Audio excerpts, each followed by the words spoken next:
கேப்லாம் நல்லா ஃபில்லப் பண்ணுற அளவுக்கு நல்லா பிசைஞ்சு வச்சுட்டு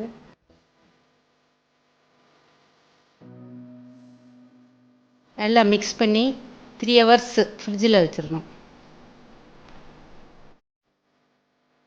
கடாய் அல்லது பேன் ரெண்டில் ஒன்று எடுத்து வச்சுட்டு அதில் 2 ஸ்பூன் அளவுக்கு எண்ணெய் விட்டுக்கணும்.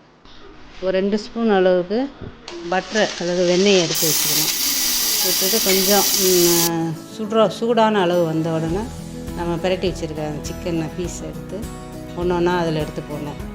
2 நிமிஷம் ஒரே பக்கமாக வச்சு அப்போ கலர் கொஞ்சம் சேஞ்ச் ஆனோன்னா அடுத்த பக்கம் திருப்பி போடணும். இது மாதிரி அந்த சிக்கன் வேகிறதுக்கு குறைஞ்சது 10 நிமிஷம் ஆகும். அது வரைக்கும் மாற்றி மாற்றி போட்டு நல்லா வேக